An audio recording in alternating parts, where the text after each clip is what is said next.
This is gonna piss some people off. When it comes to the ever so divisive biopic, I think the definition of good is a bit hard to pinpoint. Does it mean respect the character at hand, give you an idea of how things were? Yeah, I think so. Does it mean tell the truth, present things as they were, honesty above what's fun to look at? Oh, sure. No.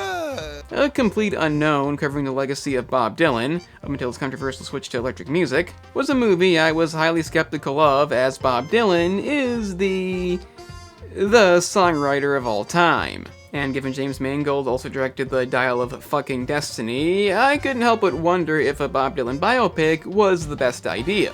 So I spent Christmas Day the way everybody should, 2.5 hours in a big room with no speaking, and I concluded that A Complete Unknown is about the most you can expect. I'm never gonna love these movies, like Tarantino said, we don't need them, and whenever I see one, the first thing I think of is how much is bullshit.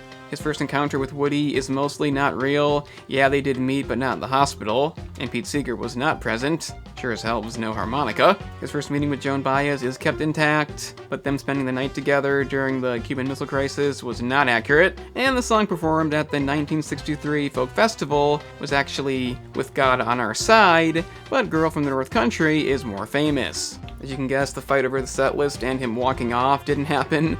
He didn't even play in 1965. Johnny Cash wasn't there either that year, so it's kind of all made up too. I doubt he ever said the freewheeling Bob Dylan was his prized possession. But Mangold did also direct the Johnny Cash biopic Walk the Line, so maybe that's the reason. Sylvie is based on Susie Rotolo, who appears on the cover of Freewheeling Bob Dylan, but there's many noteworthy differences. Most notably, he got her pregnant, leading to an abortion, and the film left out Carolyn Hester, who recruited Dylan to come play harmonica on a recording of I'll Fly Away, becoming Dylan's first ever studio session. I like the character of Jesse a lot in this movie due to his personality, but he's not real.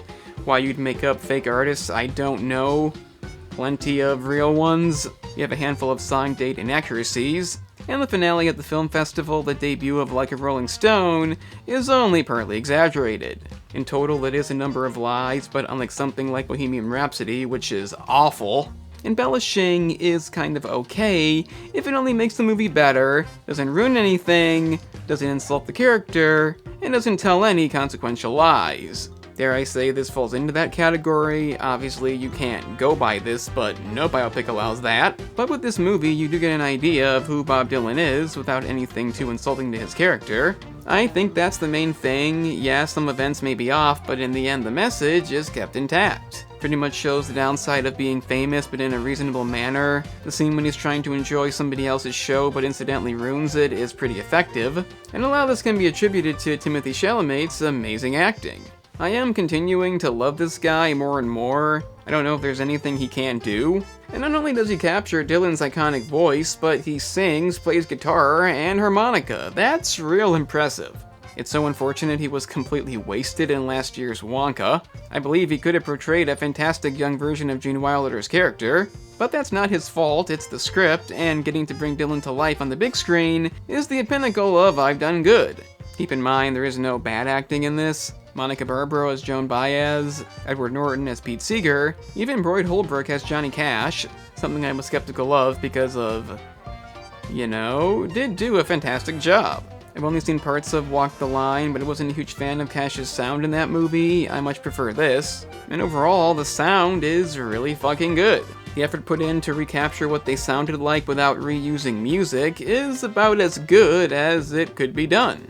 I literally forgot it wasn't Dylan, and that's impressive. Compare this to Rocket Man, that was a good effort, but I knew damn well it wasn't Elton John. When it comes to biopics, that's a big deal. If that fails, you're completely out of it. And even some comedic moments are done well. There was a good amount of laughter to be heard in the audience. The bit when Joan briefly gives him the middle finger is especially good, the result of him walking off stage earlier. And adding in comedic moments like this is a nice touch.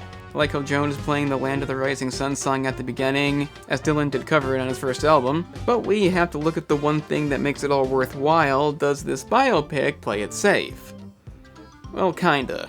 I'd like to see more, maybe a bit deeper, explain something we don't already know about, but let's face it, that's not to be expected. I'd love to hear a rendition of the Christian trilogy, and how that went when it was played live. I hear not good. But the conclusion, the big controversial moment, the debut of Like a Rolling Stone, is done real well. Like I said, the embellishment doesn't go too far. I love the way Maggie's Farm incidentally relates, and the big debate on what folk music is, the Electric Trilogy, the concept of playing what you want to play and not what they expect, I think is well done. You could argue Dylan should have just done what they wanted and then left, but that's kind of the point. Dylan may have explored different genres in the future, but the Electric Trilogy, his most notable music, is still folk music. The way I see it, the crowd's reaction is unreasonable. Dylan not just being a protest singer would have been an issue no matter where it debuted. That's how being famous works. And in the moment when we find out Pete didn't even listen to his new album, is one of the most effective. It shows him not being open-minded. I don't know how accurate that is, but it works here. And it makes the ending, the conclusion of him playing despite the chaos, an extremely effective scene. We don't see him and Pete make up, it's an it is what it is deal, and Woody watching him right away after saying goodbye is truly sad. It's a bittersweet ending, but as far as Dylan is concerned, it's not the end. But nobody cares about that stuff, so I've gotta say, A Complete Unknown is a pretty damn good biopic. It's full of lies, sure, but what isn't? Nothing to give a huge misconception of who Dylan is. The way I see it, if you're seeing a biopic, you probably know a bit about that person. If not, watch a documentary, or read a book. I knew a lot about Queen due to them being an intriguing band. That's why I immediately noticed Bohemian Rhapsody's bullshit. And not only was that a cliche, boring movie, but it portrayed Freddie Mercury as an arrogant asshole. A Complete Unknown doesn't. It's respectful. It's as truthful as it can be. It shows off the downsides of being famous, but not so much that it's cliche. It could have taken things a bit further, but I can't deny it's an enjoyable movie. The stellar acting, great music, satisfying yet sad ending make it something I can recommend to any Bob Dylan fan.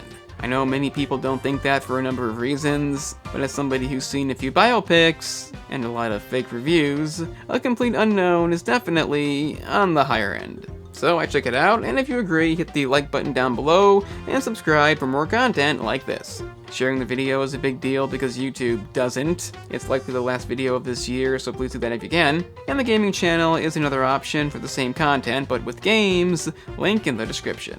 I'm the analyst, and remember kids, lies are a part of life, get used to it.